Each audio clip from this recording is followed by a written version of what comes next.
C'est la nouvelle vidéo du livre. Alors, je te rappelle le principe au cas où tu es nouveau.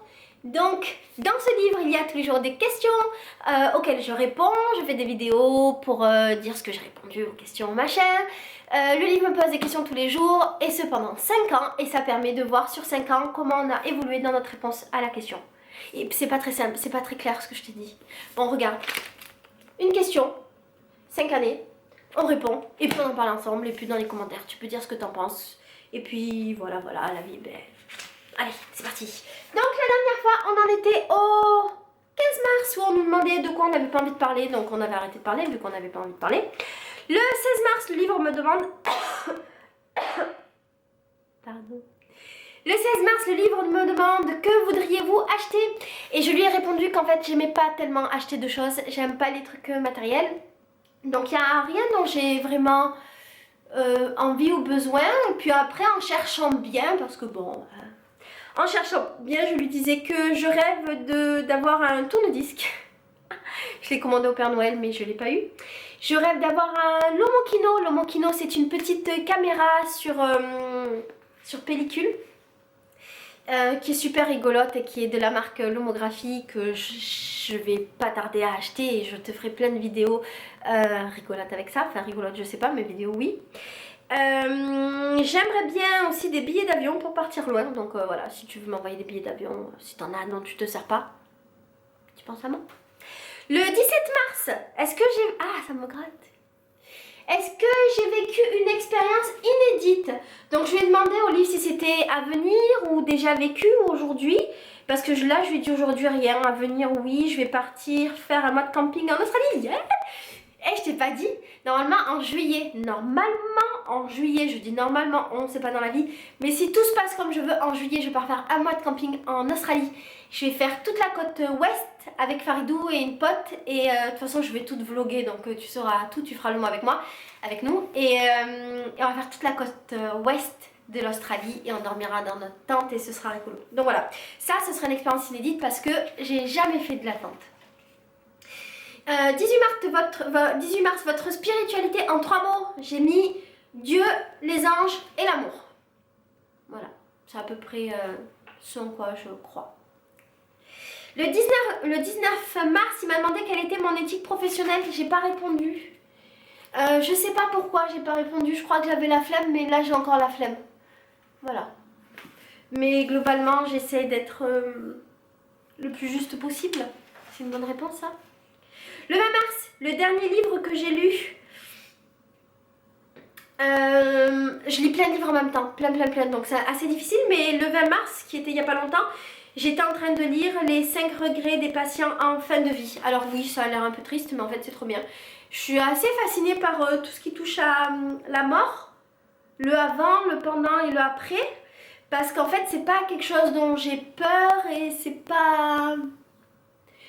Ça me fait de la peine mais voilà, c'est pas quelque chose qui me fait peur, du coup ça me fascine assez. Et ce livre est intéressant parce que c'est une dame qui travaillait auprès des patients en fin de vie et qui s'est rendu compte qu'il y avait 5 regrets qui revenaient toujours lorsqu'elle parlait avec les gens et du coup elle nous les raconte. Et c'est intéressant parce que ben, ça te permet de te remettre en question avant d'être en train de mourir, ce qui est plutôt cool. Comme ça au moins tu n'auras peut-être pas ces regrets là. Et pour te résumer, en gros les regrets, c'est j'aurais dû plus profiter de ma vie, j'aurais dû passer plus de temps avec les gens que j'aime, j'aurais dû, je sais plus, chercher à être heureuse, ne pas faire les choses sans penser à ce qu'allaient penser, sans faire attention à ce qu'allaient penser les autres.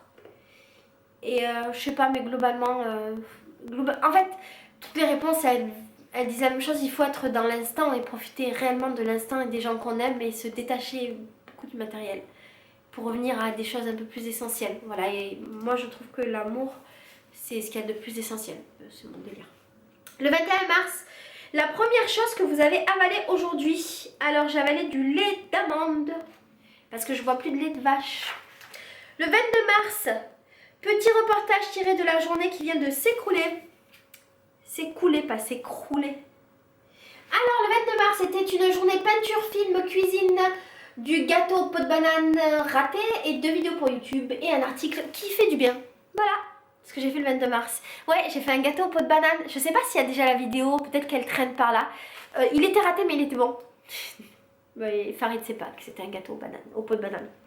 Le 23 mars, plutôt country, rock'n'roll, hip-hop, folk, punk, machin. Elles reviennent souvent ces questions de musique, hein. Donc je vais redire la même chose. Je vis musique, je mange musique, je dors musique. Donc franchement, j'ai aucune préférence. J'adore la musique. 24 mars, l'objet de mes rêveries du jour.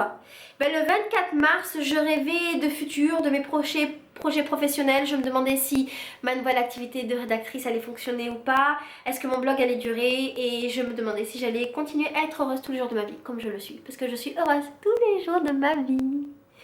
Le 25 mars, quelque chose qui m'a fait rire. Ah, le 25 mars, je sais pas s'il y a la vidéo, peut-être qu'elle y est déjà. Le 25 mars, j'ai fait un shampoing miel à Faridou. C'était trop marrant parce qu'en fait, il croyait que c'était un shampoing au goût de miel. Mais en fait, je lui ai renversé un pot entier de miel sur la tête que j'ai frotté. C'était absolument immonde. Mais c'est un vrai truc, hein. C'est un vrai shampoing. Les gens peuvent se laver les cheveux au miel et les gens le font et ça marche très bien. C'est génial. Donc voilà, c'était rigolo parce qu'ils s'y attendaient pas. Que c'était tout pégueux, c'était dégueulasse, qu'on a fait ça dans le salon, donc c'était drôle. Et la finalité de l'histoire, sans vouloir... ouais, mais si je te dis après tu vas plus regarder la vidéo, bon on va voir quand même la vidéo, juste pour voir la tête de Farid. Mais la finalité de l'histoire, c'est que je suis pas sûre que ça vaille le coup de faire des shampoings au miel, parce que je trouve que le miel c'est un bien qui est beaucoup trop précieux pour qu'on l'utilise pour se laver. Voilà. Moi je me lave les cheveux avec des poudres, et notamment du Rasoul ou de l'aloe vera ou des trucs comme ça. Et encore l'aloe vera j'ai un peu du mal pareil parce que ça me fait de la peine d'utiliser une plante pour me laver les cheveux. Et si tu veux d'utiliser un truc aussi précieux pour se faire du bien, pas de problème. Mettons le miel quand je suis malade ou tous les jours pour garder la forme, machin, pas de souci. Par contre voilà, pour laver, pour quelque chose de superficiel, ça me dérange. Mais c'est que mon avis, hein. Tu vois, les cheveux, ça me paraît... La beauté des cheveux, ça me paraît trop superficiel pour utiliser quelque chose d'aussi précieux que du miel. J'ai dit 3 ou 4 fois précieux, mais c'est vraiment précieux le miel. Donc voilà, d'autant que j'utilise pas du miel chimique et industriel, j'utilise du vrai miel d'un apiculteur bio, donc avec des vraies abeilles, tu vois, qui sont gentilles, qui ont été butinées, elles ont mis leur force, elles ont mis leur énergie. Après, elles sont retournées dans la ruche, elles ont fabriqué leur miel, et je me dis, tout ça pour un truc esthétique, bof, voilà. Mais ça reste mon avis parce qu'il y a plein de filles qui le font, je trouve ça génial. C'est juste que moi j'aime pas trop, donc je referai pas. Voilà, donc ça m'a bien fait rire par contre. Le 26 mars, à qui aimeriez-vous ressembler? Alors à qui? Personne en particulier, parce que j'aime bien qui je suis déjà de base, donc non. Mais par contre, j'aimerais ressembler à quelqu'un qui soit plus organisé, parce que je suis un bordel ambulante, que je n'ai aucune organisation. Je teste des méthodes d'organisation, d'ailleurs il doit y avoir, ou il va y avoir des vidéos à ce sujet. Ça ne fonctionne pas sur moi, je n'ai pas trouvé. Et si tu as des méthodes d'organisation, franchement fais-toi plaisir, parce que je n'y arrive pas. Et donc j'ai dit que j'aimerais bien ressembler à une fille organisée. Organisée. Tu vois le genre de meuf qui, quand elle dit un truc, elle le fait. Voilà, j'aimerais bien être comme ça. Mais il y a des chances que je le sois jamais. La dernière fois que je me suis sentie au top, c'est tout le temps. Je me sens tout le temps au top. Est-ce que j'ai l'air malade? Non, pourtant je suis malade, j'ai la crève. Tu l'entends là? Ah, je suis malade, j'ai un peu mal à la gorge. Non, je suis tout le temps au top. Mais j'avoue que là où je me suis sentie le plus au top, c'était en Argentine, donc le mois dernier. Il y a des vidéos pas loin aussi où je te montre mon voyage en Argentine pendant un mois. Et là, j'avoue, c'était merveilleux. Tous les jours, c'était merveilleux, c'était magnifique. Et l'Argentine, c'est trop beau.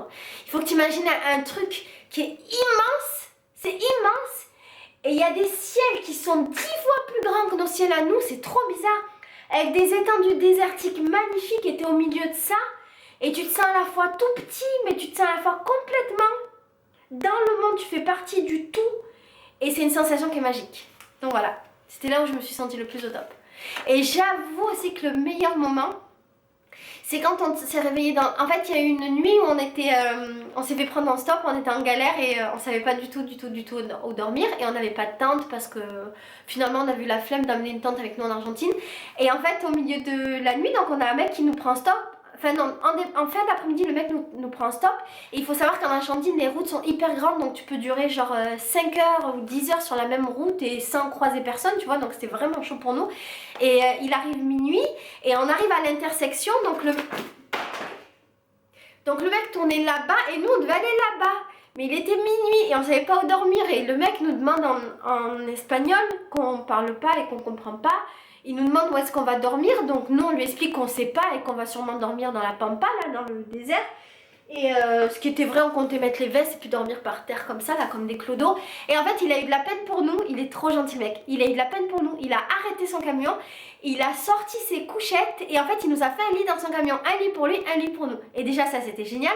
Et le lendemain matin, on s'est réveillés. Donc, il faut savoir qu'on savait pas du tout où on était parce que c'était la nuit.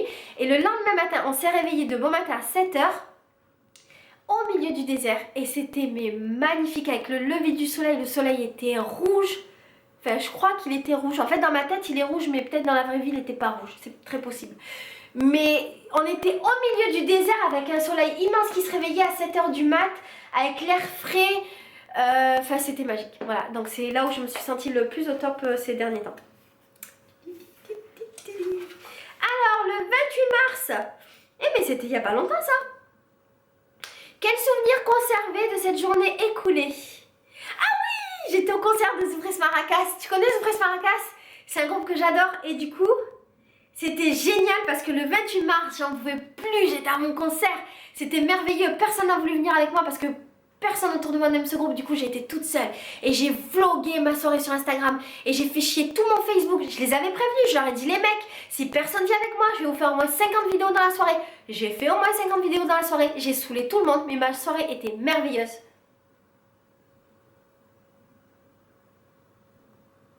T'as vu la tête d'ahurie que je faisais? Ouais, c'est parce qu'en fait, ma vidéo s'est coupée et ma caméra me disait des trucs bizarres comme quoi c'était plein machin, mais en fait, c'était pas vrai. Bon, c'est pas grave du coup. Du coup, je te ferai... Bah, de toute façon, c'était la fin de la vidéo, donc bye bye, ciao ciao.